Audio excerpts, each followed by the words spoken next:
دیشب یک خوابی دیدم، یک خواب عجیبی دیدم، خواستم با شما در میان بگذارم. خواب دیدم که حکومت اسلامی ایران بر سراسر منطقه خاورمیانه مسلط شد.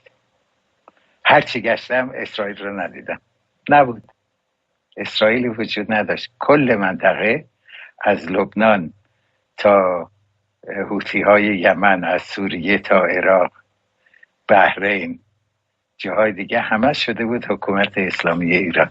یک دموکراسی به نام اسرائیل وجود داشته؟ نیستش دیگه، تمام شد، نیست. بنابراین دیگه دموکراسی در منطقه وجود نخواهد داشت. مسجد الاقصی رو آزاد کردن، دیگه دست اسرائیل نیست. گفتیم اسرائیلی اصلا نابود شده، دیگه وجود نداره. بیدار شدم، دیدم که خوشبختانه این یک خواب بود، شاید یک کابوس بود.